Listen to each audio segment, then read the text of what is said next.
우리 화성 시민 여러분 반갑습니다. 안녕하십니까? 제2번 20대 국회의원 선거 화성시 갑 기호 6번 홍성규입니다. 이제 선거가 바로 코앞인데 텔레비전을 보시기도 뉴스를 보시기도 마음이 참 불편하시지요. 우리 서민들은 이렇게 열심히 살고 있는데 정치가 돌아가는 꼴을 보면 정말 속에서 우라통이 터질 지경입니다. 예비후보로 등록하고 지난 3개월 동안 화성시 곳곳을 돌아다니면서 제가 우리 시민들께 가장 많이 들었던 말씀이 바로 그놈이 그놈이다, 이런 말씀이셨습니다. 우리 서민들은 허리띠 졸라매고 하루하루 땀 흘려가며 이렇게 열심히 살고 있는데 왜 이렇게 나라 꼴이 엉망이냐, 개탄스럽게 말씀해 주셨습니다. 그렇다면 이번에는 새로운 인물, 우리 지역에서 키워낸 새로운 인물로 확 바꿔주십시오. 1번도 찍어보셨는데 실망하셨고 2번도 찍어보셨는데 실망하셨다면 이번에는 새로운 선택으로 화성의 미래를 만들어 주십시오. 바로 저 기호 6번 홍성규입니다. 청둥오리, 고방오리, 혹부리오리 들어보셨습니까? 그럼 이건 또 어떻습니까? 노랑부리 백로, 검은머리 물대, 가마우지도 있고요. 해오라기도 있습니다. 해마다 우리 화성호를 찾아오는 화성 갑 지역에 있는 화성호를 찾아오는 철새들입니다. 우리 화성에는 이렇게 예쁜 철새들만 있어도 충분합니다. 4년 동안 금배지 한번 달아보겠다고 날아오는, 달려드는 그런 인간 철새, 사람 철새들은 필요가 없습니다. 화성의 인구가 이제 60만을 넘어서 이번 선거부터는 국회의원을 3명을 뽑게 됩니다. 그런데 우리 60만 화성 시민들 중에 인재가 없어서, 국회의원을 할 사람이 없어서 언제까지 꿔와야 되겠습니까? 또 그렇게 화성으로 왔던 사람들 중에 지금 우리 시민들 곁에서 열심히 헌신하며 살아가고 있는 사람이 또 어디 있단 말입니까? 존경하는 화성 시민 여러분, 우리 화성 지역은 이제 앞으로 10년 후, 20년 후면 다가오는 서해안 평화의 시대에 국제적인 거점 도시로 거듭나야 될 곳입니다. 그런데 과연 4년만 잠시 스쳐가는 사람들이 10년 후, 20년 후에 화성의 미래를 고민할 수 있겠습니까?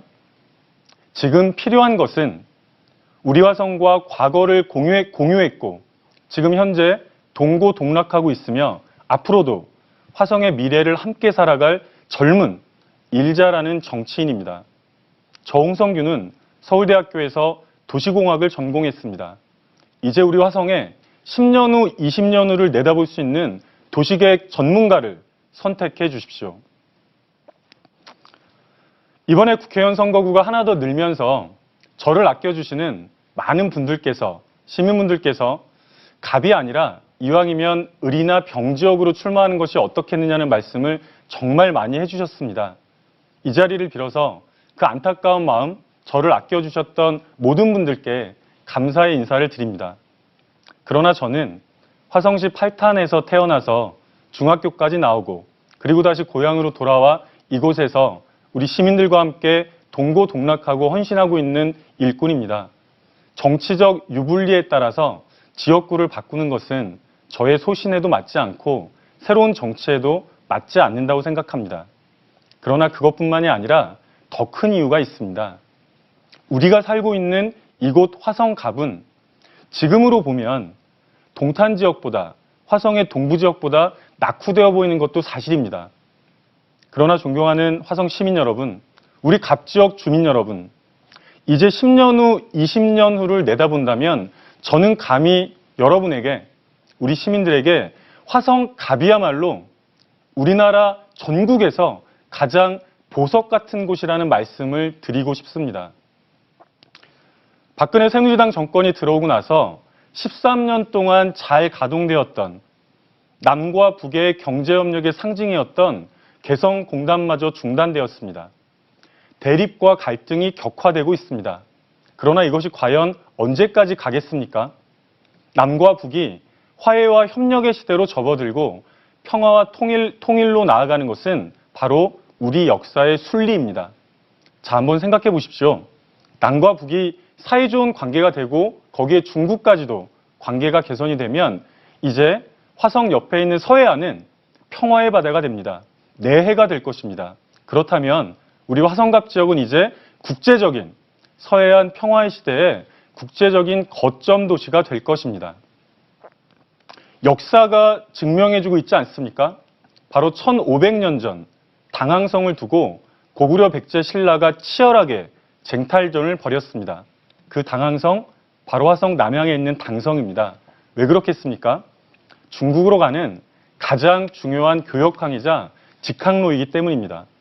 이제 1500년 전 국제적인 도시가 되었던 이곳 화성은 이제 21세기 중반을 바라보면서 다시 한번 크게 웅비할 것입니다.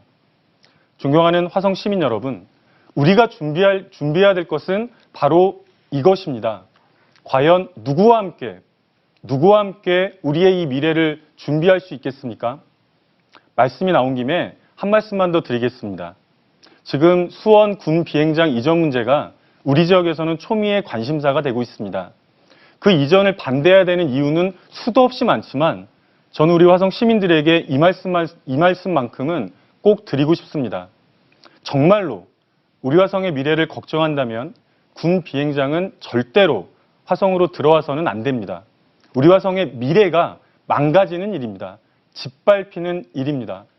이번 선거를 통해서 이 문제에 대해서만큼은 출마했던 후보자들이 모두 각자의 의견을 분명하게 밝혀야 될 것입니다. 저 홍성규는, 기호 6번 홍성규는 화성의 미래를 함께 만들어가기 위해서 군 비행장 이전 문제만큼은 꼭 막아낼 수 있도록 하겠습니다.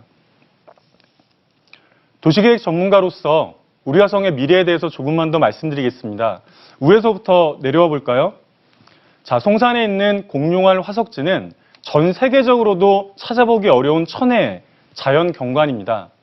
박근혜 정권 들어오면서 지역에 대한 일종의 어떤 배상 이런 얘기가 나오면서 국립자연사박물관이 아직 들어오지 못하고 있습니다. 국립자연사박물관은 그 유치 조건이나 주변 환경으로 보더라도 반드시 화성으로 들어와야 됩니다. 그리고 그 아래 남양 당성이 있지요. 지금까지 잘 보존이 되고 있지 못한데요. 앞으로 새로운 가치로 주목받게 될 것입니다. 그리고 좀 더 아래로 내려가면 매항리가 있습니다.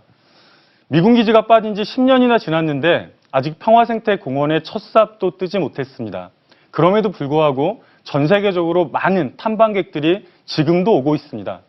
세계적으로 자랑할 만한 평화생태공원을 만들어야 될 것입니다. 그리고 화성의 중심에는 화성의 배꼽, 제가 태어난 팔탄이 있습니다. 여러 가지 온천들이 있지요. 뜨거운 물은 나오고 있지만 우리 화성 시민들도 몸이 피곤하거나 아프면 많이들 찾아주시지만 계획적으로 관리가 되고 있지 못합니다. 적어도 수도권에서 우리 시민들께서 자유롭게 이용하실 수 있는 휴식단지가 되어야 될 것입니다. 그리고 향남 주거단지, 택지지구가 있습니다. 제가 바로 바란중학교를 나왔는데요. 제가 중학교를 다녔을 때에도 영화관이 전혀 없었습니다. 그런데 이게 웬일입니까? 이 나이가 되어서 이 자리에 선 지금까지도 택지지구에 수많은 사람들이 들어와 있지만 영화관이 없습니다. 영화관뿐만이겠습니까? 문화와 복지시설이 전무합니다. 사람이 사는 것은 아파트만 있다고 행복하게 살 수 있는 것은 아닙니다.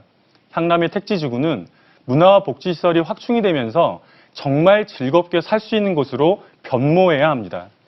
도시계획 전문가로서 제가 우리 화성 시민들과 함께 나누고 싶은 행복한 전망입니다. 이제 마지막 말씀을 드려야 될 것 같습니다. 다가오는 4월 13일 선택과 결정은 오롯이 우리 화성 시민들에게 있습니다. 대통령의 권력이 아무리 강하다고 하더라도 시민의 힘보다 더 강할 수는 없습니다. 투표하는 유권자의 힘, 그것이 바로 새로운 변화를 만들 것입니다. 자라나는 우리 아이들에게 부정, 부패, 비리, 철새 정치, 낡은 정치를 물려주고 싶지 않으시다면 마음을 모아주십시오.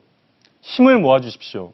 기호 6번 화성이 낳아주시고 화성이 키워주신 그리고 우리 화성의 미래를 함께 만들어 나갈 저 홍성규입니다. 다가오는 4월 13일 우리 시민들의 힘으로 강한 변화를 만들어 주십시오. 새로운 변화를 만들어 주십시오.